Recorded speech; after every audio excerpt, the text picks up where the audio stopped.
You have found from your study thus far that thought is a spiritual activity and is therefore endowed with creative power. This does not mean that some thought is creative, but that all thought is creative. This same principle can be brought into operation in a negative way through the process of denial. The conscious and subconscious are but two phases of action in connection with one mind. The relation of the subconscious to the conscious is quite analogous to that existing between a weather vane and the atmosphere.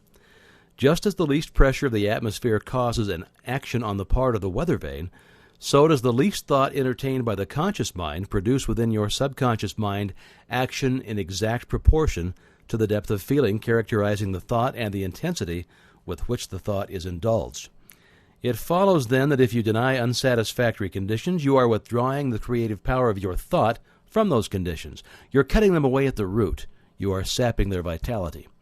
Remember that the law of growth necessarily governs every manifestation in the objective, so that a denial of unsatisfactory conditions will not bring about instant change.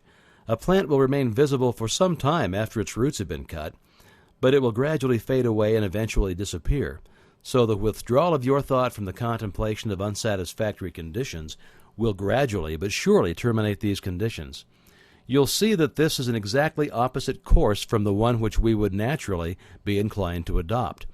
It will therefore have an exactly opposite effect to the one usually secured. Most persons concentrate intently upon unsatisfactory conditions, thereby giving the condition that measure of energy and vitality which is necessary in order to supply a vigorous growth. And now part 14. The universal energy in which all motion, light, heat, and color have their origin does not partake of the limitation of the many effects of which it is the cause, but it is supreme over them all. This universal substance is the source of all power, all wisdom, and all intelligence.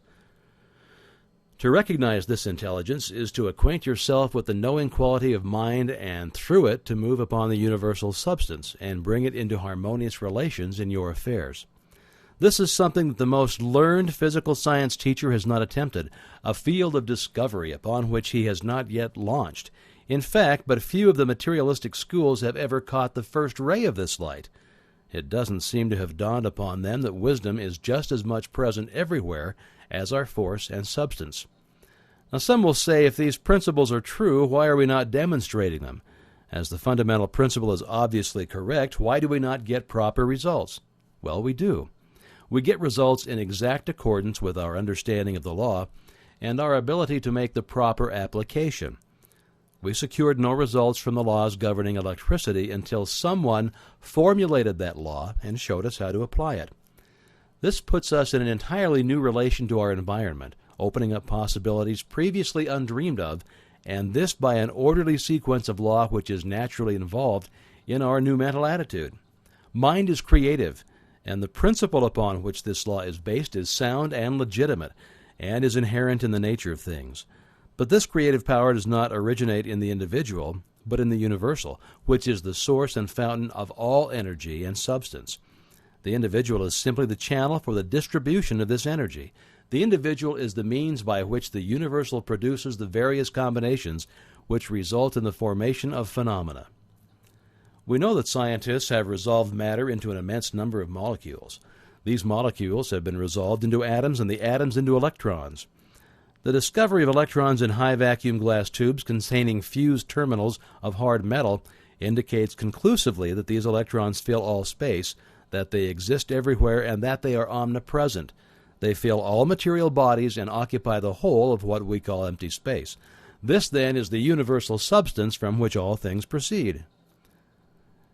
Electrons would forever remain electrons unless directed where to go, to be assembled into atoms and molecules, and this director is mind. A number of electrons revolving around a center of force constitutes an atom. Atoms unite in absolutely regular mathematical ratios and form molecules, and these unite with each other to form a multitude of compounds which unite to build the universe. The lightest known atom is hydrogen, and this is 1,700 times heavier than an electron. An atom of mercury is 300,000 times heavier than an electron. Electrons are pure negative electricity, and as they have the same potential velocity as all other cosmic energy, such as heat, light, electricity, and thought, which is 189,380 miles per second, neither time nor space require consideration. The manner in which the velocity of light was ascertained is interesting. The velocity of light was obtained by the Danish astronomer Romer in 1676 by observing the eclipses of Jupiter's moons. When the Earth was nearest to Jupiter, the eclipse appeared about 8½ minutes too soon for the calculations, and when the Earth was most remote from Jupiter, they were about 8½ minutes too late. Romer concluded the reason to be that it required 17 minutes for light from the planet to traverse the diameter of the Earth's orbit, which measured the difference of the distance of the Earth from Jupiter. This calculation has since been verified and proves that light travels at about 186,000 feet a second. Electrons manifest in the body as cells and possess mind and intelligence sufficient for them to perform their functions in the human physical anatomy. Every part of the body is composed of cells, some of which operate independently, others in communities. Some are busy building tissue, while others are engaged in forming the various secretions that are necessary for the body. Some act as carriers of material. Others are the surgeons whose work it is to repair damage.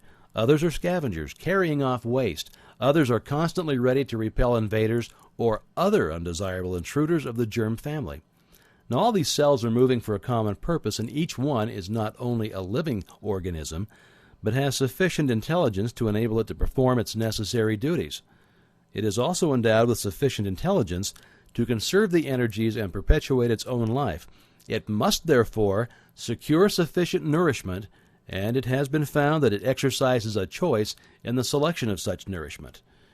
Each cell is born, reproduces itself, dies, and is absorbed.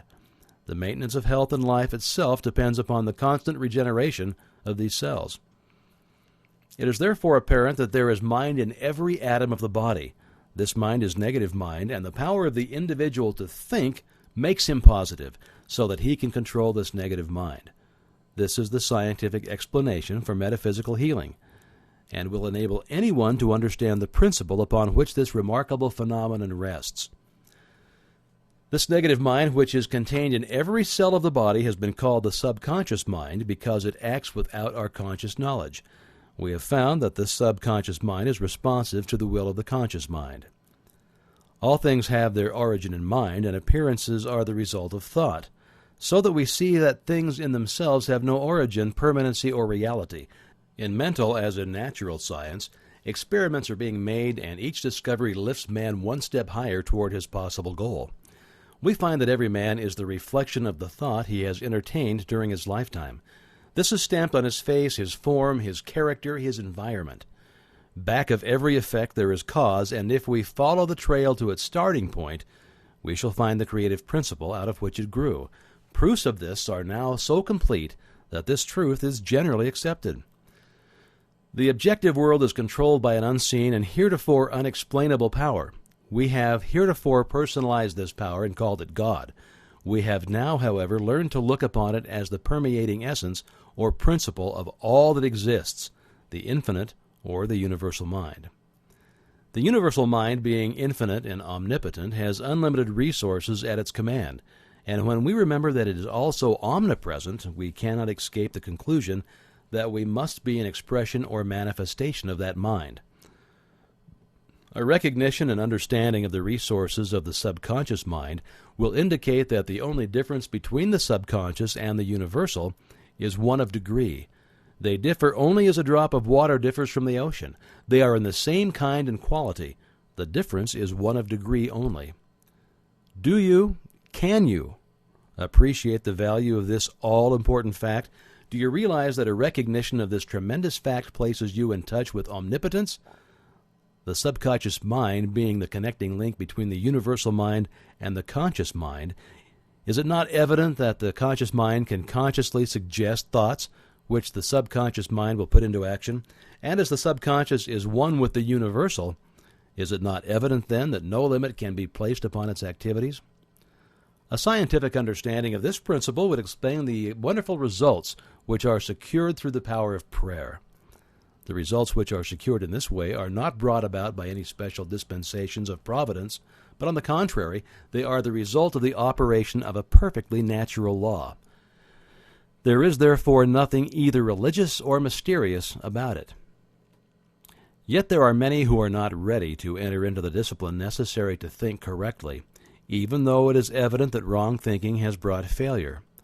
Thought is the only reality. Conditions are but the outward manifestations. As the thought changes, all outward or material conditions must change in order to be in harmony with their creator, which is thought.